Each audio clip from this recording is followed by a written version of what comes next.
Nag-explore kami sa Bicol for 3 days and 2 nights at talaga naman super ang naging experience namin. In this 3-part video, papakita ko sa inyo ang mga magandang lugar na aming napuntahan, ang ruta at ang itinerary na aking binuo. Susubukan nating bumuo ng isang sulit adventure sa loob ng 3 araw. Kasama ang mga kaibigang ating niyaya para sa adventure na ito, tutuklasin natin ang itinatagong ganda ng probinsya ng Bicolandia.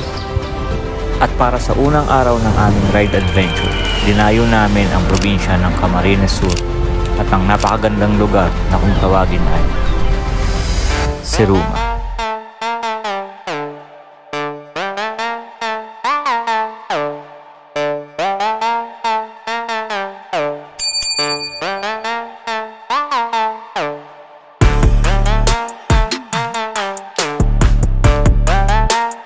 So ano pang hinihintay mo? Sama ka na sa ride adventure ko. I'll see you on the road.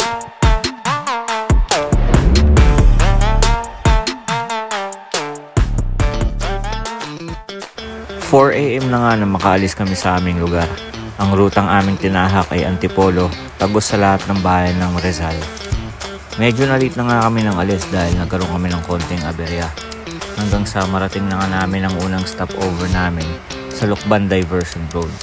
Dito sa McDonald's naisipan namin magpahinga. Medyo lumalakas na nga yung ulan ng mga oras na ito, kaya naisipan na rin talaga namin mag-stop over. Hindi lang para kumain, kundi para bigyan na rin ng idlip at pahinga yung aming mga OBR. Nasa almost 500 kilometers nga pala ang distance ng aming pupuntahan mula sa Quezon City. Medyo kumakapal na rin ang fog sa daan, kaya naisipan na rin talaga naming palipasin para luminaw muna yung daan. After nga ng pahinga, nagdire-diretso na kami Patayabas, Quezon. Hanggang sa marating na nga namin yung next stopover namin, ang Atimolan Zigzag Road.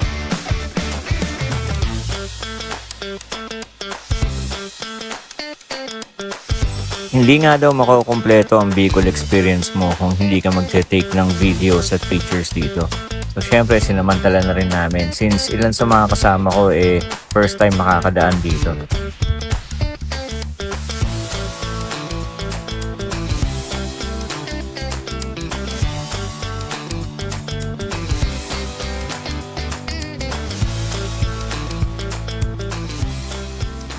After nga ng konting picture taking, tuloy ang biyahe.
Nagtuloy-tuloy pa nga ang aming biyahe papuntang Atimolan, Quezon, Gumaca hanggang matagos namin ang bayan ng Lopez at ang huling bayan ng Quezon, which is yung Calawag.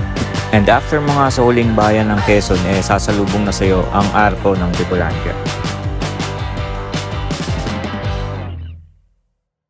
Dito nga sa arko, sinamantala na rin ng mga kasama kong mag-take ng pictures, lalo na sa mga first timer.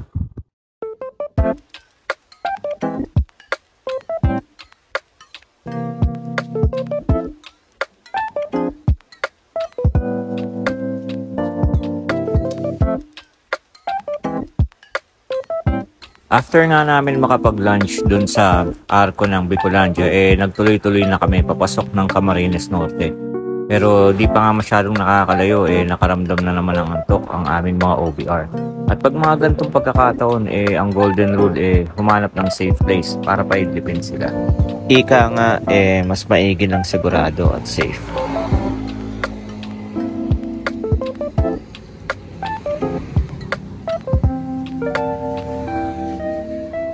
After nga ng solid na pahinga, nagdiretso na ulit ang aming travel hanggang sa marating namin ang bayan ng Milaor at marating namin ang Naga City kung saan gumaganda na ng bahagyaang view.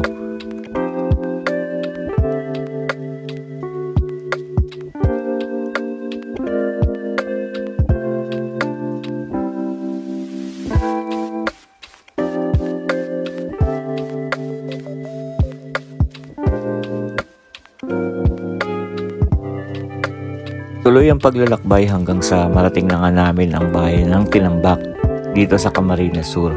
Dito sinalubong na kami ng magandang pahapon na panahon at talaga namang nakakabighani ang kalangitan. Medyo nagmamadali na nga kami ng mga panahon to dahil 5:30 na ng hapon at malapit na kaming abutan ng dilim. Pero malapit na rin naman na kami sa bayan ng Siruma.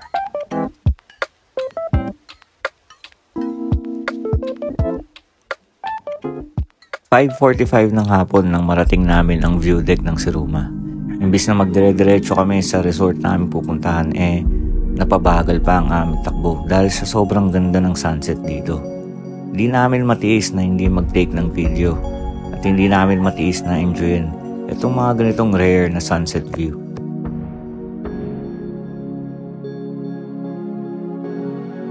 At pagdating nga sa mismong view deck, parang nasa ibang lugar ka na talaga. Sobrang nakaka-amaze ang sunset nila rito.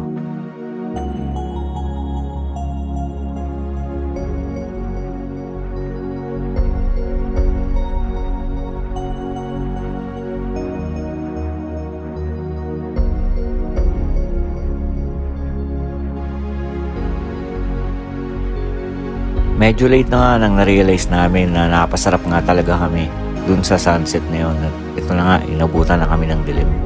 Dali-dali na kami nagmadali. Mga ilang metro na lamang ang layo nito papuntang resort na aming pupuntahan.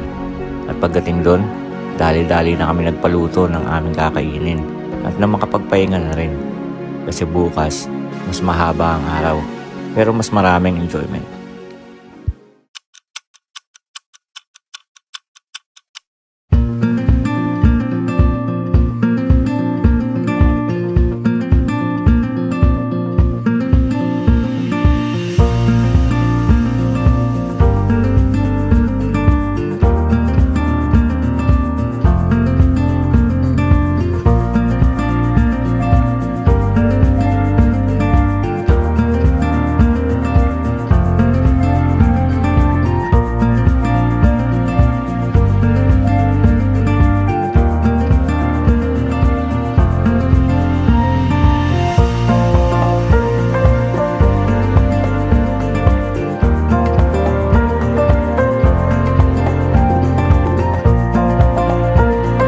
Medyo makulimlim nga ang umaga na yun kaya hindi kaagad namin nagawa yung itinerary namin. Hinayaan muna namin lumipas yung ambon hanggang sa magpakita nga itong bahaghari na ito. After namin mamangha at after gumanda yung panahon, doon na namin naisipang balikan yung view deck ng Siruma.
Sobrang ganda nga ng overlooking nila dito. At nagkataon pa na mahal na araw nga yung naging rides namin, na-tsempohan pa namin yung pag-iensayo ng mga kabataan para sa kanilang sinakulo.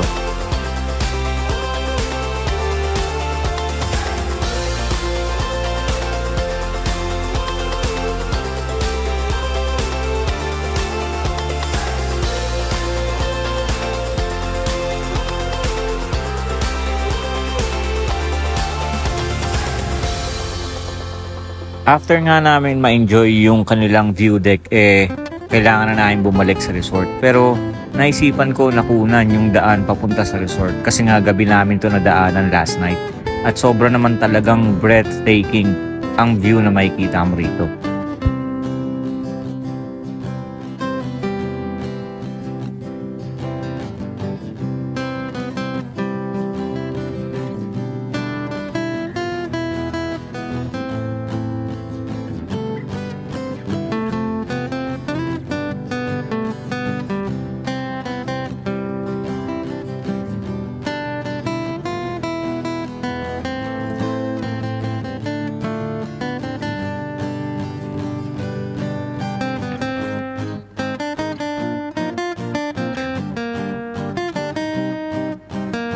Hanggang sa makabalik na nga kami sa Cocochi Beach Resort.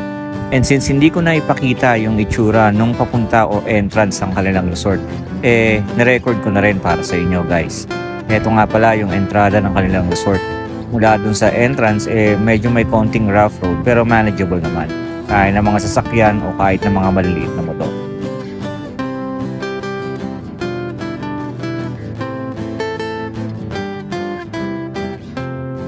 At pagdating nga sa resort, wala na kaming sinayang na oras. It's time to enjoy the beach.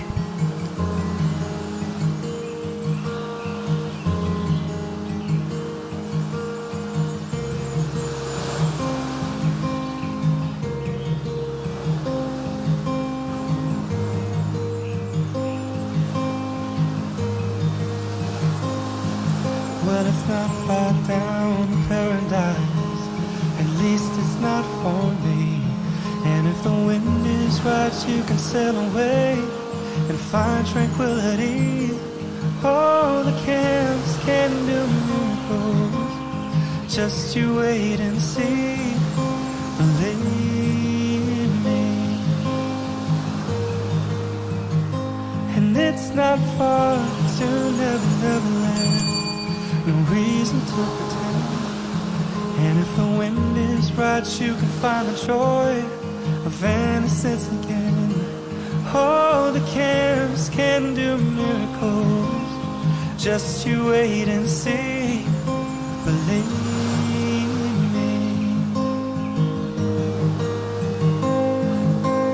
Sailing takes me away to where I've always heard it could be.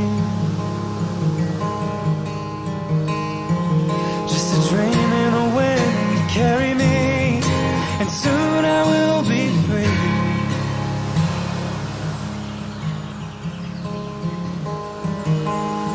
Fantasy, it gets the best of me when I'm sailing.